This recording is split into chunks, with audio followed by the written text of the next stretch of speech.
Hello, everyone, and welcome. I'm Dori, the Communications Manager here at the Denver Audubon. We're an independent, nonprofit chapter of the National Audubon Society, and we believe that birds are not just beautiful, they're vital. They're messengers of ecosystem health, and when we protect them, we also nurture the well-being of our communities, the environment, and the planet. This podcast, The Curious Bird, is part of a larger effort to uplift what we call a voice of the sky. A growing community of people like you who feel called to speak up, act boldly, and care deeply for the future of Earth and all her wild beings. Our goal is to share the stories of inspired advocates and to reflect on the creativity, interconnectedness, and wonder that the natural world awakens in us. We hope these stories spark lifelong learning, deepen your sense of stewardship, and remind us all of the power of collective care. So, wherever and whenever you're tuning in from, thank you. We're so glad you're here. Let's take flight together and dive into today's episode of The Curious Bird.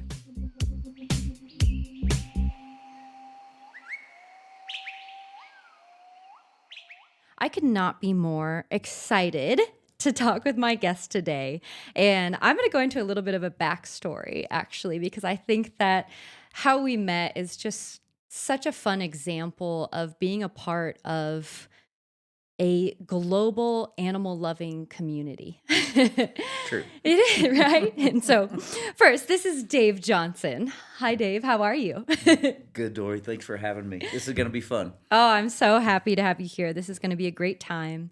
And prior to my time here at the Denver Audubon, I was the content creator and social media manager for the Santa Barbara Zoo.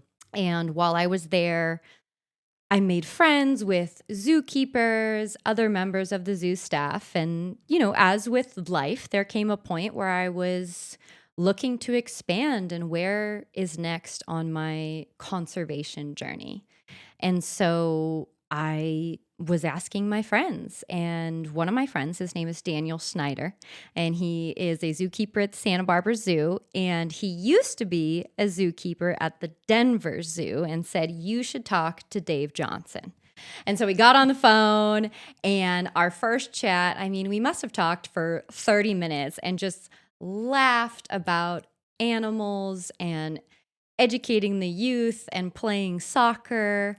And it was just so inspiring, and it lit me up to talk to somebody else who was so devoted to animals. And long story short, 6 months later, I ended up at a job with the Denver Audubon, and now we're in the same place, same city, and this is actually the first time we're meeting in person.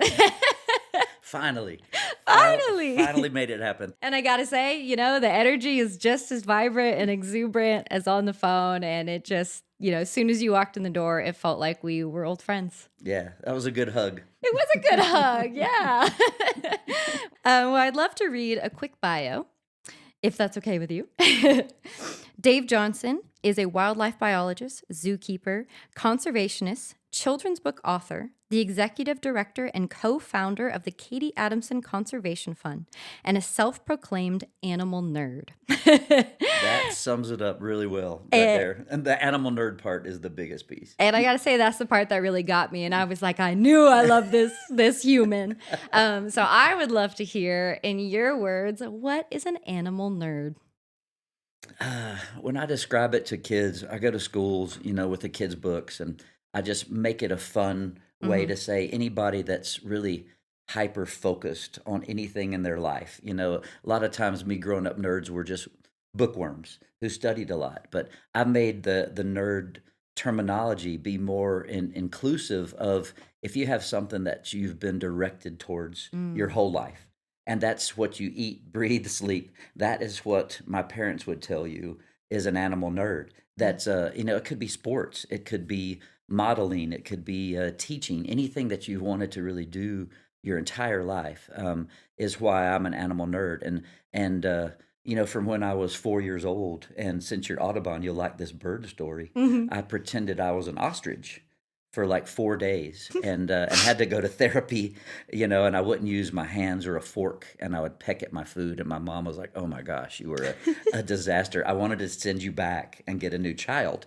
But the doctor, famously said he's going to outgrow this. Mhm. And my parents to this very day are like, you never did outgrow it. You're Mhm. still that animal nerd, Mhm. taking pictures of burrowing owls and coming back to the truck to see my mom, and she was in tears because she was like, "Oh my gosh, you're 50 years old and you're clambering around out the prairie dog town taking pictures of burrowing owls. You're still that same 4-year-old that I had to take to the therapist." I was like, guilty. Yeah, yeah. So that's kind of where my animal nerddom Mhm. started, and it just ended up being in school. That's all I wanted to write papers about, and I only wanted to do book reports on animals, and only wanted to study animals, and so I did really well in those classes and pretty poorly in all the rest. So Mhm. I was very much Mhm. aligned to this, somehow in my genetic code to just Mhm. be an animal nerd. Yeah. Well, based on your definition, I'm definitely an animal nerd. And I saw that story of the ostrich in an article about you. And another moment where I just handed my heart in joy because when I was 4 and 5 years old, I would pretend I was a dog for days at a time, would refuse to be on 2 feet. There's a story. My dad, for a little while, was a cop, and he came in to introduce me to his sergeant. And I ran in on all fours and proceeded to lift my leg on the desk of his sergeant. And my dad's just like, "Oh, it's my kid." She'll outgrow it. Yeah, exactly. And famously never did. And Welcome to the club. yeah. And I was thinking about that, the doctor for you and my parents, how important is it that we had people that just said, let them be that, Yeah, do you yeah, think? yeah. You know? That was very important, and my parents, even after college, they wanted me to be a lawyer or a dentist or something that Mhm. I would make money, and I think I was probably late 20s, and my mom was like, "You're the happiest person that I know." Mm. And maybe you're not, able to afford a lot of the stuff that a lot of people want, but she said, "You have such a joy about everything that you do." Mhm. And she said, "It's really beautiful." And she said, "I'm so happy that you resisted, us trying to make you go in a different direction." She said, "You knew better than we did." And so that made me feel really good that, you have that kind of backing. Absolutely. Mm-hmm. And how lovely of an experience to be given that trust and Mm-hmm. honoring that you Mm-hmm. devoted yourself to something that brings you joy. Mm-hmm. Yeah, constantly, and still does. It's still such a huge piece of my life. I don't have kids, and so when my parents would come visit, I'd be like, "Well, come meet your granddaughters, the 3 elephants. This is all you're gonna get." I hope my grandchildren are elephants. This is Mimi, Dolly, and Yeah, Candy. You yeah, can meet them, mom and dad, and this is, yeah, it's 30,000 pounds of grandchild. yeah, yeah. 30,000 pounds to love, Yeah. See if Like, my brother can top that. yeah. Oh, that's amazing. And that's one thing that I have loved about our connection is the joy you emanate about the natural world. And so I would love to know, how have you maintained and cultivated that relationship from the time you were born till now? A lot of it comes from community. Mm. And I think a lot of what you bring when you show that joy and engagement, and and you live that life in front of people, it only brings all these good people into your realm, Mm. like yourself. When you put that out there, the Daniels in the world Mhm. that have been in your life will say like, "Oh, you need to meet." And he's actually created synergy with so many different people because he's Wow. like, "Oh, these people need to get to know Dave, and Dave needs to get to know these people." And so I think along the way, the collaboration, the community is so inviting, and they give me back so much energy. Absolutely. And you do so much work with the youth and education here in Denver, globally. Why is it so necessary that we take time to educate the youth and inspire them about animals and conservation and nature? I feel like I only have a window of opportunity to teach. Mm, And I think that's what really drives me, the teaching component. That's why a zoo was such a good fit. Even with the wildlife biology degree, I wanted to teach more than I wanted to do field work. mhm, And so when I started doing field work in Alaska with bears, I was like, I missed people. And I missed being at a nature center or a zoo where I could continually talk to kids and teach up, because they will teach their parents and their aunts and uncles about everything they've learned at your facility. And mhm, so for me, passing along that positivity, passing along that desire to make sure that we take care of other species that we share this planet with, I don't think we're destined to just take over this place and just mhm, and run amok. I think we need to be the ones that are taking care of our fellow creatures and not the ones that are destroying it. And if you can make the next generation, if you can see when I go in a classroom, there'll be 30 kids there, but you'll know the 3 mm. that you've really touched. They'll come up, they'll ask questions. They're bright-eyed. They're like little Daves. They don't want the session to end because it's so fascinating to them. And I Mhm. think that's where I get a lot of joy, is creating that spark. Absolutely. And I find that kids have such an innate connection to our interconnectedness, Mhm. and to give them a space to expand into that and to see that they can continue to expand into that their entire lives Mhm. is so wonderful. Yeah. And you can see it. Yeah. You can see it. It's Mhm. amazing seeing it in their faces, seeing it in their eyes, their expression. Mhm. And getting a hug from these kids Oh, after a I class know. when they come up, and you feel like, wow, that is so much energy. This Mhm. kid now is gonna make a difference. Yeah, and it's so inspiring, so beautiful. I was a teacher in wilderness education for 6 years. And so I would take students on trips around the state of California, anywhere from 3 to 5 days, and to see their growth and awe within just an hour of being outside, Mhm. and that sparkle in their eyes of being a part of something and wanting to be a part of it Mhm. was my favorite part of it. And I remember there was this one time I ended up at a camp that was a few miles over from where I went to camp as a kid. And I remembered there was a waterfall I stood under, and I had this group of kids, and I was like, "Are you willing to just see if we can find it? I can't promise we will. I don't know what the trail is like, but I would love to take you to the same waterfall I went to." And they were like, "Yeah, Let's go for Marco." it. Yeah. And so, and we found it. Mhm. And this group of kids, they went through that same portal, if you will, which was Mhm. standing under this freezing cold waterfall. And one of the young girls came out and she said, "It's like I stood under that waterfall and I came out forever changed." Oh, wow, that is so She's like, "Oh, beautiful. Oh, she gets right?" it. She gets it. And it was so beautiful and so profound that I mean, it stuck with me for almost over a Mhm. decade now. And they get it, and how wonderful that nature is this thread we can weave, you know, laterally, but also through the generations Mhm. too. Mhm. That's amazing.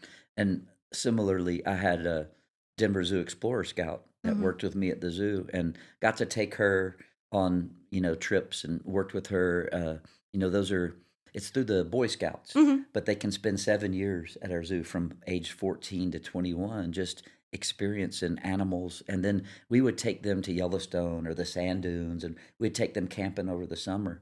And amazingly, I was at the zoo long enough to not only take Jenny, Mhm. but then years later, my last summer in Yellowstone was spent with Abby, her daughter. Oh. And so, talk about the generational impact. Mhm. And I just took her parents, Jenny's mom and dad, Abby's grandparents just went to Borneo and Sumatra with us, Wow.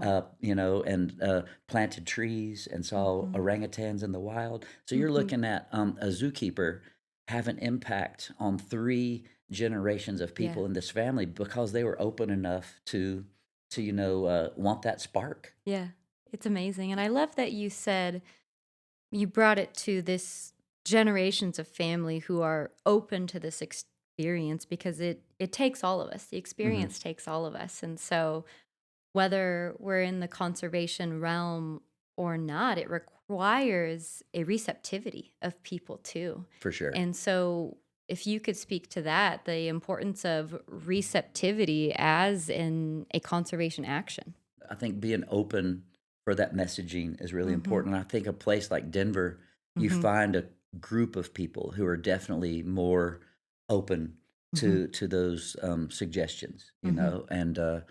and I'll give you one example of somebody that two ladies that I met that were very closed. Um, Mm-hmm. and I was speaking at the Capitol, and I had taken off my Denver Zoo clothes. I'd put on my Katie Adamson Conservation Mm-hmm. clothes, and I was taking a long lunch to go talk about ivory and rhino horn Mm-hmm. and how it shouldn't be purchased and bought in the U.S. And I was on, at the Capitol on stage with a microphone talking, to several hundred people, and these two ladies had made these signs about me, against me being a zookeeper, and how horrible zookeeping was and elephant Mm-hmm. keepers were, and I was just like, I was mortified. I'd never Mm-hmm.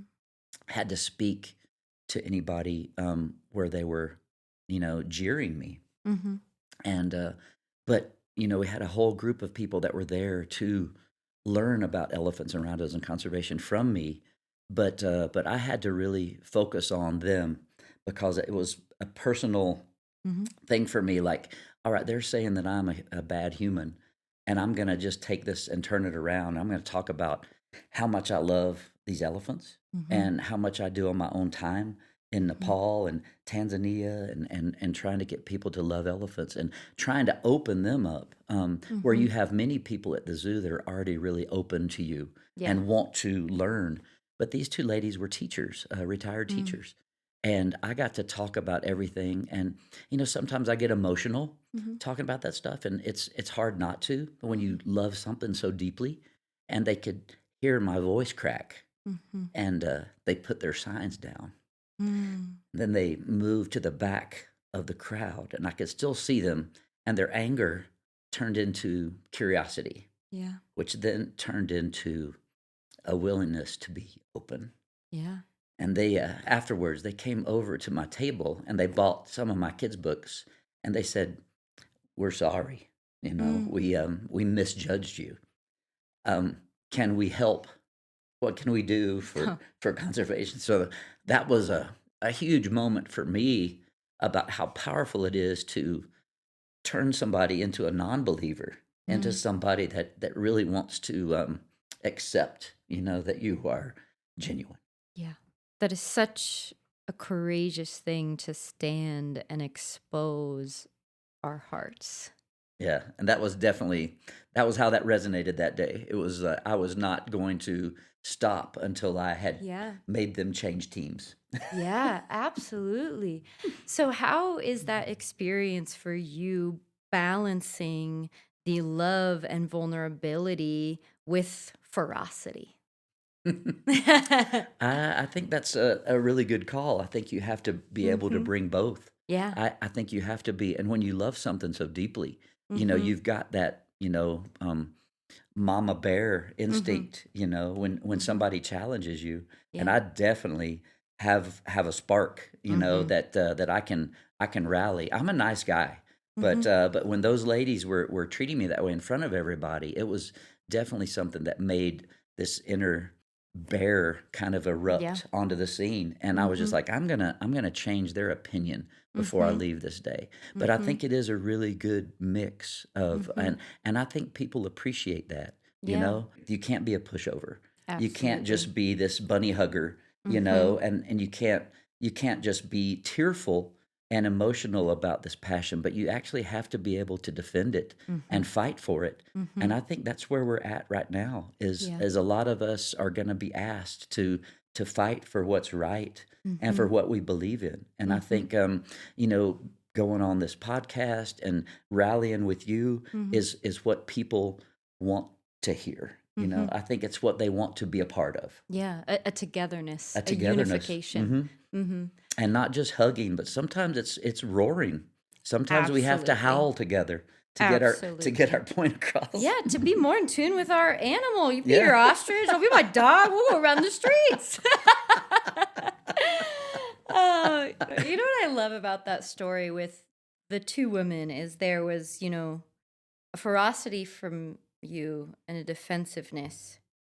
But it wasn't any forcing. It wasn't any trying to change anyone else. It was, I am going to stand fully in who I am. And that was the change. And I had a lot of people come up to me who saw exactly what happened. And they were like, wow, you really put yourself out there and you really turned them over. I said, yeah, did you see him leave with my books? So good. So good. Let me get a picture with you two and the signs. This will be something I talk about for a long time. Absolutely. Absolutely. And as you should. It's a great example for many things, And I relate to that from my time at the Santa Barbara Zoo and there being just this binary assumption of if you work for a zoo, it's that, it's bad. You're not good to the animals. And obviously there's a spectrum. And I think that it goes back to the openness as well and listening as a tool as well for how we can do better in the world without assumption. And of course, making informed opinions and decisions, but also showing up with that openness and willingness to listen, and willingness to change their minds. And that, is something from this story that they were willing to change their mind. And that's important too.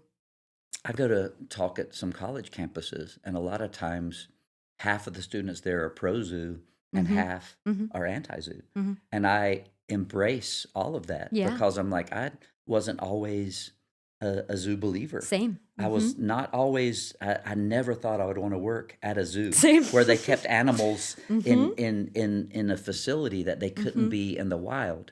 And then I realized as I grew up and learned more and more about animals and nature and how I could be impactful, everything started to change. And I realized like, oh my gosh, these guys are helping breed black-footed ferrets. Yep. So we can get them back to the wild. Yep. They're helping with Arabian oryx. These animals would be extinct without zoos. And when I would go to zoos, and you're right, it's a spectrum. There are some really, really good zoos that do a lot of really good things. And there are some that are more into it as a money making. And I understand that. But when you're a zookeeper and all you want to do is take care of your animals for 40 hours a week and then make sure that the wildlife that they are ambassadors for, that they are thriving on the planet. And when you talk to most zookeepers, and that's what the KACF tries to do, is get these zookeepers in positions where they can go help with passion projects, help them be out in the field. Maybe if you take care of sea turtles at the aquarium,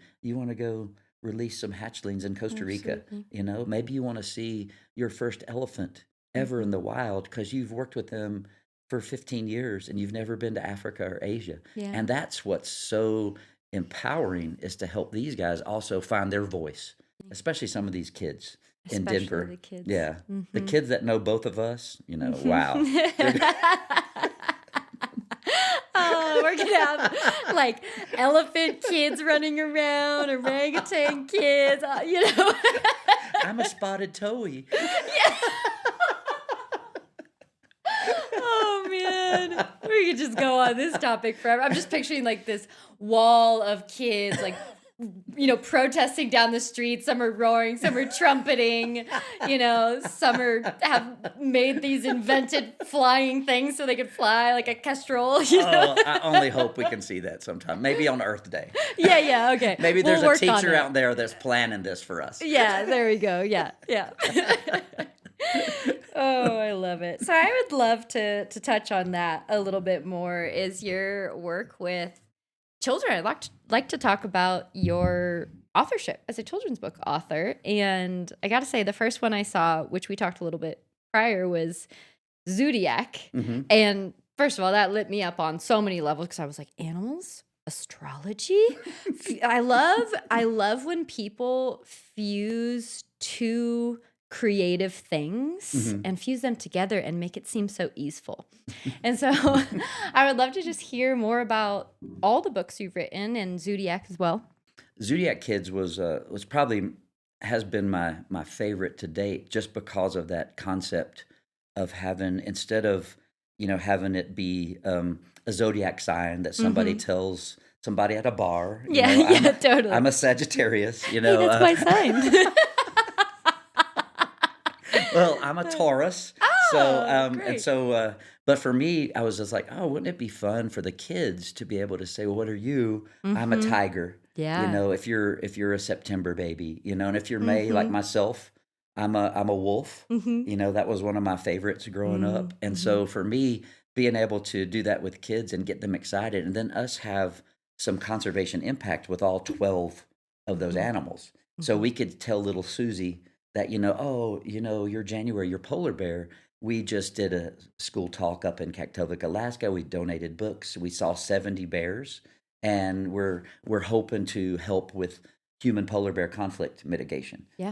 Up in Alaska. So those are some of the things that the Zodiac Kids kind of provided. But the whole book idea started when I was in Alaska. I was a bear biologist, and I told you I was missing kids Yeah. before. I was missing teaching, and working with another bear guy that didn't want to be around people. Mm-hmm. I was in my tent, and we were in the snow, and I was writing poems about animals with kids, and this one name kept sticking out. The sassafras was my favorite tree in North Carolina. Mm-hmm. And when I worked with kids at a summer camp, I was their wildlife guide. Mm-hmm. I would have them go find the leaf that smelled like root beer, and that was Mm-hmm. the sassafras. Mm-hmm. And so I came up with this with this uh, with this little girl that was going to be my muse. Instead of preaching from an old man Dave, podium, I wanted to use this young girl named Sissy Sally Sassafras. And so Uh-huh. I wrote poems about Sissy Sally Sassafras wearing green because she believed so much in the planet and conservation, and the Yeah. sassafras was her favorite tree. And so that's when I wrote The Elephants of Denver, Mm-hmm. and it was all about our elephant program changing from free contact to protected, changing from our girls to the bulls, Mm-hmm. and building this, millions of dollars facility, Toyota Elephant Passage at the Denver Zoo, and getting Wow. the community excited about that. And then when I started going to Nepal to do conservation work before Toyota Elephant Passage was open, we started meeting young rhinos that had been Mm-hmm. orphaned from their moms being killed, poached for their horn.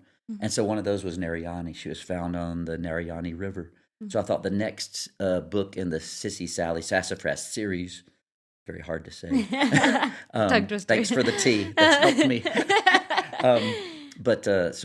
So that Nepal book had Sissy Sally Sassafras joined by this young female rhino named Narayani to help save the animals of Chitwan National Park. Wow. And so we were going every year to Nepal, just building this concept of conservation with the community. Then the fourth book just came out in December, Dori, and it's called I Am Katie, and it's changing over from the heroine in the books from a fictional character into Katie Adamson, Yeah. and her passing on the baton of conservation.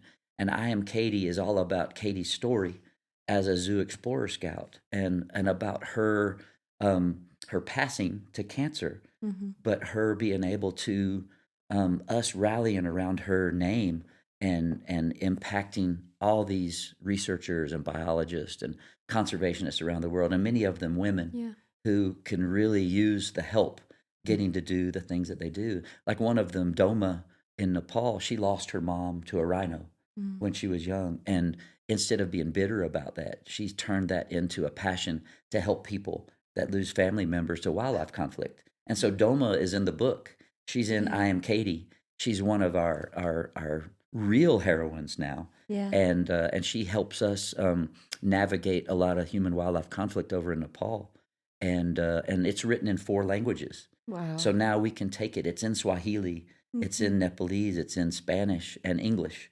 And so you can have not only impact with these kids in our country, but you can take it to places like Kenya and Tanzania, take it to Nepal. It's in their alphabet. So even Mhm. if you take it to villages where they don't speak or write English, it's written in their alphabet. And Wow. so for me, loving that teaching piece, loving the kids and wanting them to love animals as much as I do, having kids books that could go on Mhm. Yeah. teaching long after my voice is Mhm. silenced was really important to me. Yeah. I love your embrace of creativity in the conservation work that you do through the children's book, through the projects you have globally that we've talked about, from dance tournaments, soccer tournaments, to bees and apiaries Mm. as mitigation for human wildlife conflict. And I would love to hear your opinion on the role and necessity of creativity in conservation. I think creativity is going to be what saves us. You Mm, know, you have to think outside the box, and I think allowing also people. We come from a Western philosophy, but we're working with a lot of communities and people and wildlife from around the world. yeah. And what we have to do as harbingers of change, I think, is to allow people to teach us Hmm. what works in their Hmm. community. And maybe it's, I played soccer growing up. I love it. We talked about that Yeah. before. I love going to tournaments. I Me too. love I love kids playing for rhinos when they're Hmm. playing the lions in the finals. Or I love watching the Hmm. elephant team play the B team and Hmm. watching all these villagers come out and support them and know that they're supporting conservation. You look at Lucy King in Kenya, Hmm. and she was trying to figure out how to help elephants and people coexist. Hmm. And she did an auditory study Hmm. where she was playing all these things to see what would most negatively impact elephant behavior. And it ended up being swarms of bees, Oh. made them run away, made them leave an area, made them hightail it out, ears out, tails up. And she was like, wow, this is something maybe we could utilize. Yeah. And it became something that we started building beehive fences, and to keep elephants and humans apart.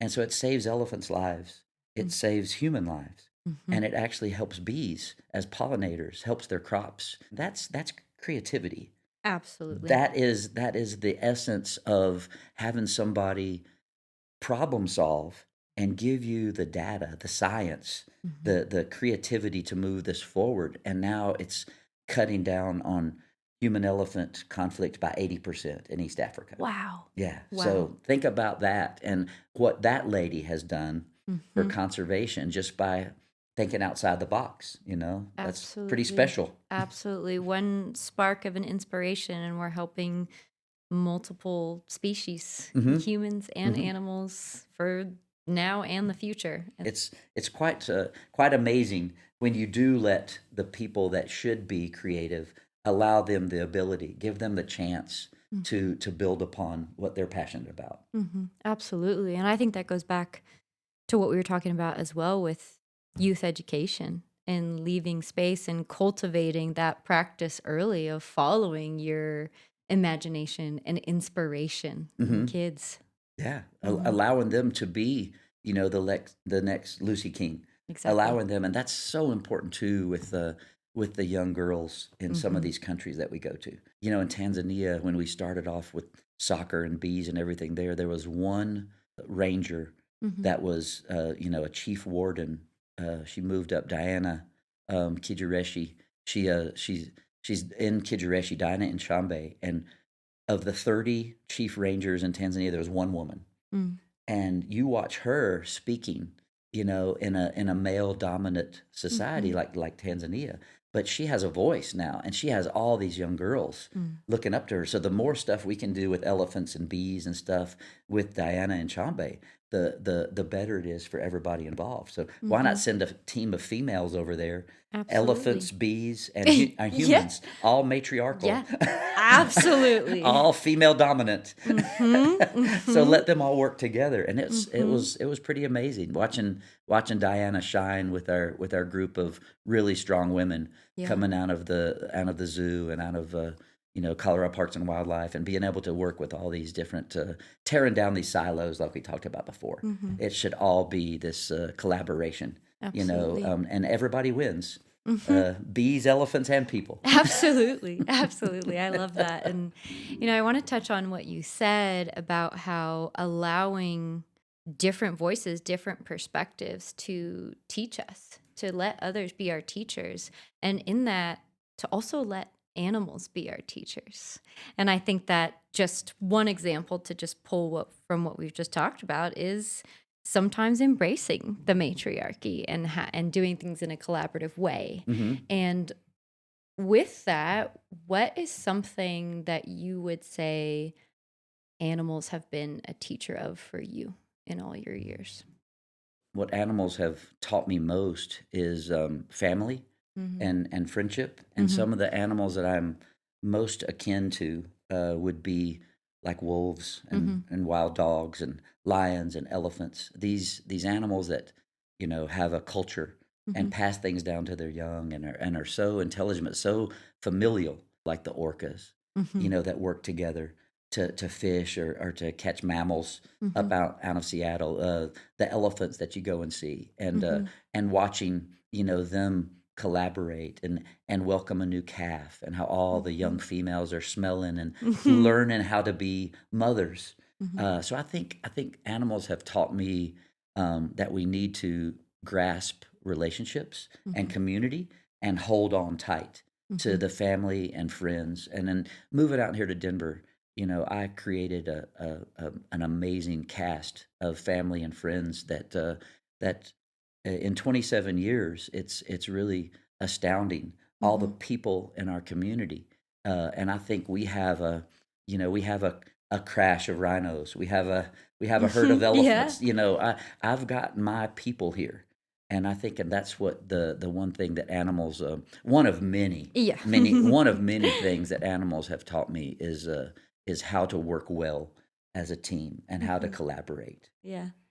So I would love to now honor Katie. Would you be willing to share the story of Katie and how Katie Adamson Conservation Fund came to be? So Katie, I first met her, she was in seventh grade, and I think coming to the zoo and learning about animals and wanting to help out. And she became a Denver Zoo Crew teen at 13, and then came on to the Zoo Explorers. Mm. She couldn't join us till she was 14. You have to be a freshman in high school.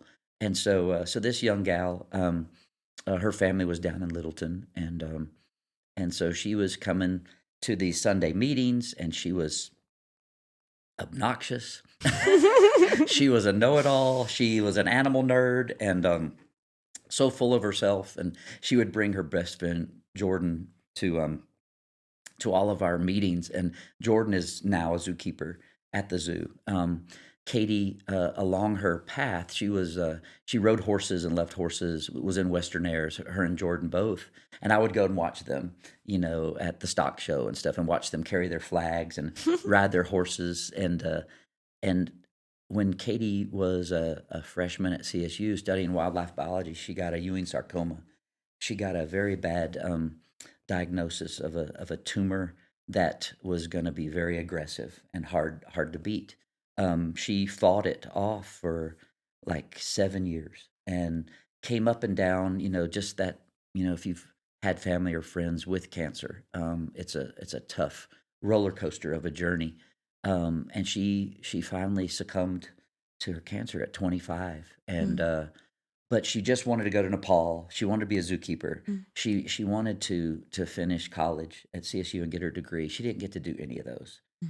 And so when we're at a point where I'm writing kids' books, we're already taking people to Nepal. We already see something there.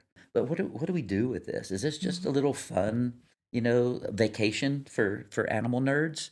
I think Katie's passing was a wake up call. Mm. I think it was me needing to do more, needing to figure out, how do I have a bigger voice? How do I reach more people?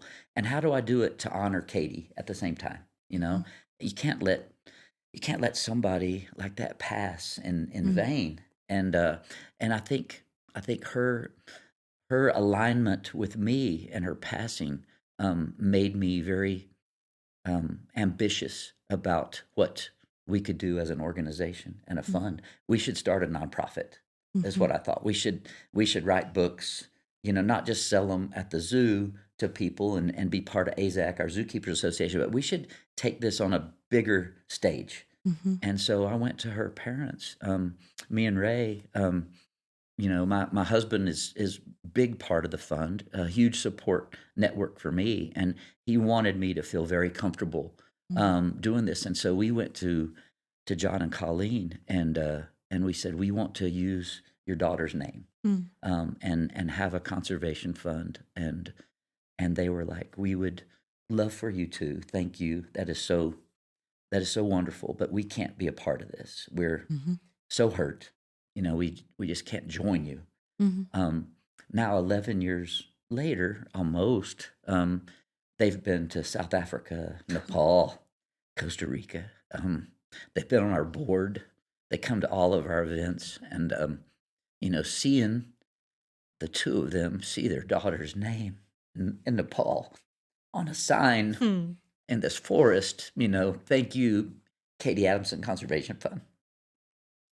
Watching their faces, I think they realized how special and important this was, and that their daughter's name, her legacy, Dori, is going to continue.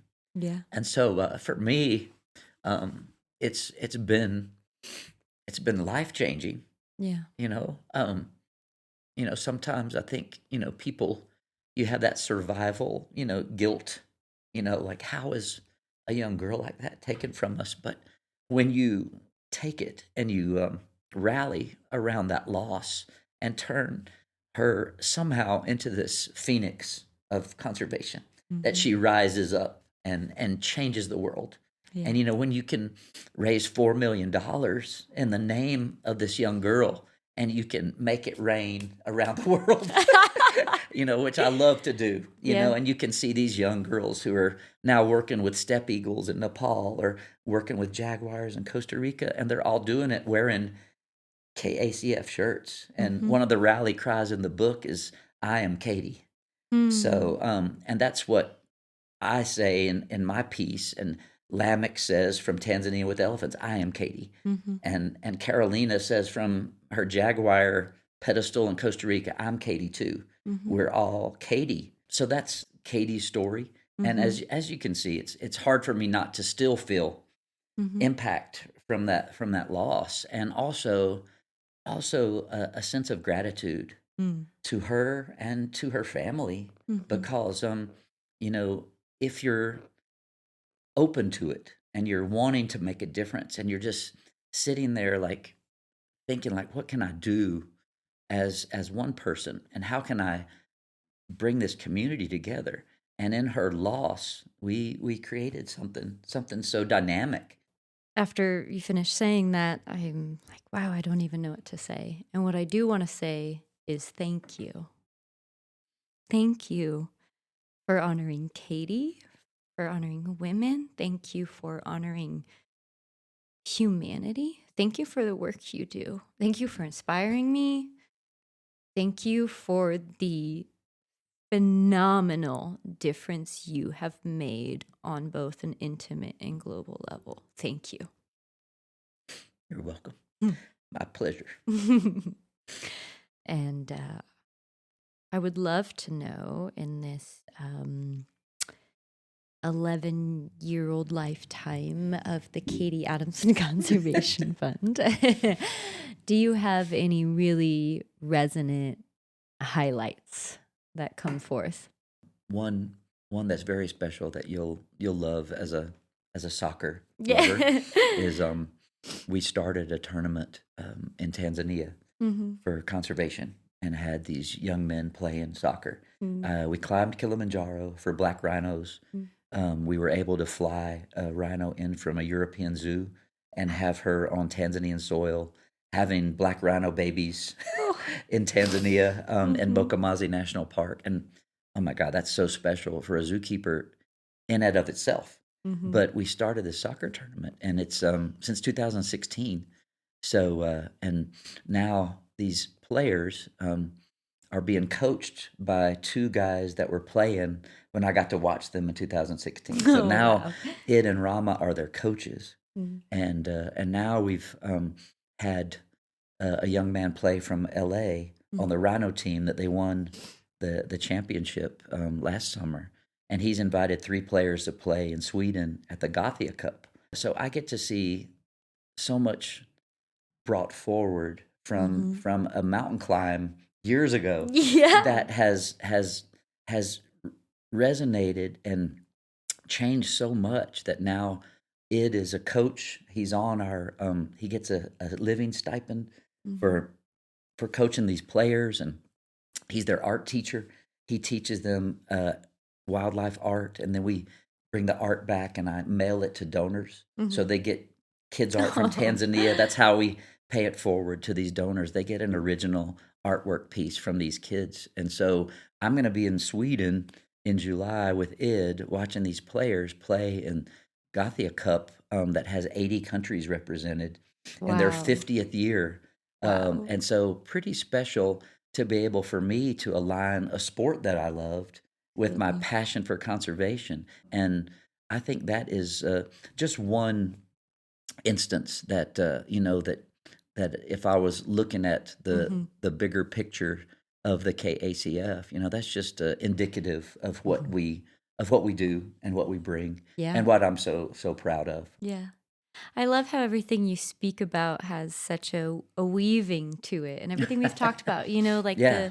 the quality of love, and when you act from love, it propagates more love. And when Hmm. you have the courage and creativity to fuse things you love, it expands the love. Hmm. And so it's just there's a really gorgeous weaving that Hmm. you have created through the Katie Adamson Conservation Fund. And I feel that in that, you are completely honoring the essence of the earth and animals too, because they are this beautiful web of interconnectedness that will always be connected. Thank you so much. That's probably the nicest compliment I've ever heard about our organization, because I mean that is so key to everything Yeah. we're doing. So thank you. That's Yeah. very very honoring to Mm, hear you make that connection with me here. So I mm. appreciate that. Thank you. Thank you. Thank you for being here. And I'd love to direct the conversation a little bit, but I like to weave too. So I'm going to weave it in with some other weavers, which is birds to me are such weavers of the planet through how they migrate thousands of miles on the breadth of the planet. And so, as we at the Denver Audubon, birds are our gateway to a greater appreciation and action for nature. I would love to hear if you have any stories of your relationship or work with birds throughout your travels. Well, it's come a long way since I was an ostrich. Yeah. I actually have worked with birds my whole career too. And in Kentucky, Hmm. I was with the Salado Wildlife Education Center. Mm. So I spent a year there, and I was hacking out peregrines after they had been so decimated by DDT. And we were hacking them out in Lexington and Louisville. And I was bringing out education birds, bald eagles, owls, kestrels, just Hmm. to talk to people about the importance of raptors and stuff. And so for me, the bird as part of that weaving has been very important. And we just got back from seeing African penguin colonies in Cape Town, and we visit there every year that we go, and we work with Sandcob really closely. We've sent zookeepers down there to help with what is called a chick bolstering project. Mm. And if eggs and chicks are abandoned by parents that have to feed too far from shore, Hmm. they take them in and they put them in an incubator, and they have zookeepers come and take care of them. And so when we sent Stacy Johnson years ago down to work with them, she got to release like 36 birds and Oh. a raft of penguins, and to have a penguin keeper, feeding them and taking care of them and then releasing them to the wild. I mean, oh Hmm. my gosh, Oh. she could hardly get through her talk with us one night. She was, just really heartfelt emotion that just, encaptivated the whole crowd. But Hmm. knowing those birds are now under 10,000 pairs, when just a few decades ago there were 100,000 breeding pairs, Hmm. and we got to actually watch one of their penguin wardens, Vard, they had decided that 2 eggs needed to be taken. They were out in the sun. We were just there. It's their summer. And they're like, we've got to get these eggs out. So we watched Vard go and take them to Sandcob. And this was from a lady that started this in her bathtub back in like 1968. The year I was born, she was cleaning oiled penguins in her bathtub because she wanted to make a difference. So for me, honoring a woman that was ahead of her time, already protecting penguins in the late 60s, and now seeing how few of them that are left on this planet, and working with Penguins International. I don't know if you know Katie Prop, our penguin connection here in town. She's just amazing, and she's doing March of the Penguin Madness right now. Oh, I know March of the Penguin Madness. It's amazing. That's Katie's baby. Okay. And so we work with her and Sandcob, and so for me, wherever we go, there are going to be birds in the environment that need protected. But even here in Colorado, we went out with Norm Lewis from the Denver Museum of Nature and Science, and he took us all to a sage grouse lek. Oh, wow. And we went out and sat from 5 a.m. until sunrise and got to hear these sage grouse booming before we could even see them. Yeah. And such an iconic bird species of the West. And so there's so many great bird stories out there. They're such a key ingredient to the ecosystem health, that sometimes they get overlooked. Absolutely. And so having people dedicated to birds and bird conservation is wonderful. But I love them as this.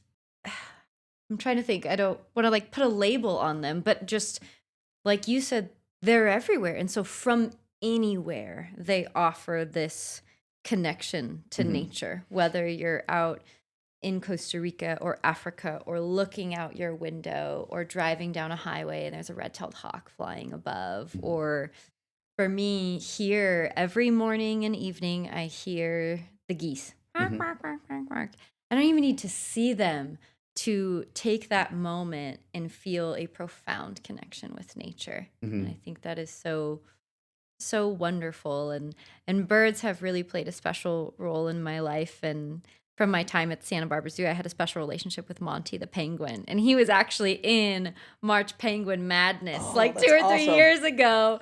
So just all these little synchronistic things that just I think animals and communities bring, like we're talking about, synchronistic or consequence of our actions that we choose because of animals in love, or all of the above. Yeah. I was talking to our social media manager, Heather Schwartz, yesterday about I just don't get it. I said, I'll send you rhino calves playing together at a water hole and it'll get 40,000 views. And I sent her a red-shouldered hawk that was in South Carolina. It was in the parking lot of my mom's memory care facility. But that got 5.7 million views. Just a red-shouldered hawk. Yeah. And so that bird connection, I'm like, how does that beat out 2 little rhinos? And Heather was just like, birds resonate with people. They do. And people shared that. And I think that there's such a quality of, how do I express this? They're so close. They're right here. So they give what you're saying, that intimate communal connection, but then also this awareness of possibility, that they're right here, but they can go everywhere. Yeah. They're here, but they have the power that we don't have. That's a powerful thing too. Yeah. They can take off and fly. So you are in an amazing position, with turning on people about our bird friends. And so I'm excited about what you do with this. Thank you. I'm excited too. And I think it's evidence in how many stories they're in. Birds have a way of evoking that creativity that we talked about because of the possibility of being in the sky that is there. They're so familiar yet so different. So it helps us to stretch and expand our imagination and to bring play to, and I think all animals do this, but to bring play to the quality of our life. Yeah. That's a good way to look at it too. I love how much animals make me laugh. I find them so beautiful, so profound, so wise, and also so funny. Yes, yes. When you need that, Yeah, in your exactly. life, you can easily get that from the animal world. Absolutely. And while we're on this topic, and we'll start wrapping up soon because we've had such a great conversation. But there was a quote I saw that I wanted to ask you. It was on your about for Katie Adamson Conservation Fund. And it was a little snippet, a little phrase I took, and it says, "We laugh and create change." And I loved that you had that in your website. And I would just love to hear from you your opinion on the importance of laughter amid the change. Oh my gosh, you should know that from just this hour. I know. How important it Yeah. is. And for me, leading these trips, from with a comical side, and enjoying nature and wildlife, and we started back at the zoo. We started comedy nights for conservation, and so already we knew back in 2000, that we were gonna tie in, laughing and joy with conservation. And so we would have a local comedian come into the zoo. When you bring in that fun nature, I think people learn, and they don't even understand that they've learned something from you that day. When you can make them laugh and have a good time, and then they go home, it's like, wow, that was fun. Yes. I want to do something with Mr. Dave again. I want to go to the zoo, or maybe we should go on one of his trips. He looks like he would be a riot. Yeah, you are. I can confirm. Out on the planet, let's go with him. And I think that's goes very far into how you build the community. Okay, so I gotta know, is there a really funny story you could think of right now, something you witnessed on your travels with the animals? This is one of our trips to Nepal, and it's one of my favorites. And Ray is not very fond of the outdoors as much as I am, or hiking, or he calls them my death marches. He's like, I'm not. He would never climb Kilimanjaro with us, or a 14er. But he went to Nepal for the first time, got out of his comfort zone, and we got him out on the trails and Bardia Boot Camp, we call it, in Bardia National Park, and we hike from like 7 to 7.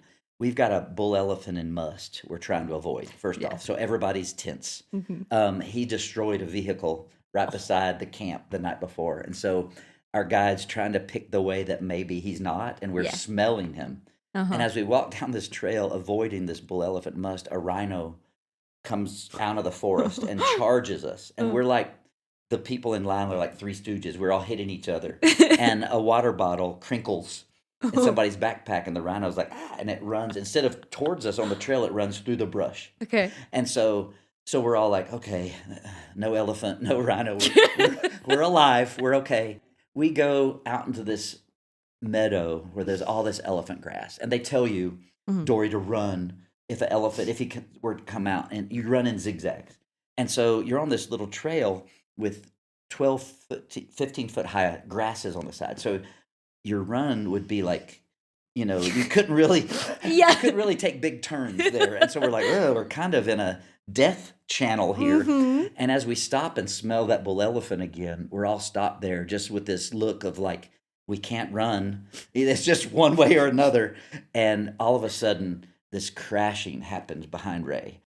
And I didn't know a human could make a noise this high-pitched. It was like, it would have broken glass if there had been glass around. But he screamed because it was right behind him. And I know he was envisioning trampoline and headstands and ivory. But it was actually 3 jungle fowl. There were actually 3 wild chicken that flew up behind him. And so we all knew what it was. And his face, and he had just had the worst day out there in the field. And Chuck is with us, and Chuck is laughing so hard. He's got tears. And Ray is like, oh, shut up, Chuck. He said, there were 3 chickens out here. They scared me. And Chuck said, no, there were 4 chickens. Oh, I just love that animals can bring us to tears in every meeting through joy and through laughter. Oh, And yeah. how it's just amazing. Take us in every direction. In every direction. But always coming back to that core value of love and respect and honor and dedication to their cause. So it's going to be fun fighting this fight with you. Welcome to Denver. Thank you. I'm so happy to be here. And speaking of love and honor, respect and dedication, you are a shining light of that. And I have felt that through and through in our conversation as well. So thank you for your time. I'm so glad we got to be face to face. I know. So much better than a phone call. It's so much better. But final thing, I would love to let people know how they can follow along or contribute to the Katie Adamson Conservation Fund. So where can people find you? How can they contribute? Website is www.kacf.eco. And a big thing that we've got going on this summer, if people would like to become engaged, we annually go to the Denver Museum of Nature and Science. So we have Katie's Night coming up August 23rd. And so if people can come join us, listen to our speaker talk about conservation. We have a silent auction, a live auction, usually a comedian, and we have a lot of fun. Yeah. So if people can come and actually meet those people in the community that are making a difference. That's what we try to highlight. So that would be fun. But yeah, go on our website, go on our trip, buy our books. If you're a teacher or a parent, have me out to your school. So, that's a great way. I'm going to be home for 3 months. I'm going to be twiddling. I'm not going to have anything to do. Yeah. We're excited to have you here for 3 months. I'm excited to see how much Denver changes in those 3 months you're home. Oh, well, and I would love to. That event sounds amazing. So I'm going to put that in my calendar. Definitely come play. Yeah. Wonderful. Well, thank you again. Thanks for having me. This has been awesome. Oh, thank you. It has been awesome. Thank you for being here, Dave. And thank you to all you fellow animal nerds. Join us. Yeah, join us. Our arms are open. We appreciate you. Thank you for tuning in. And until next time, have a great one.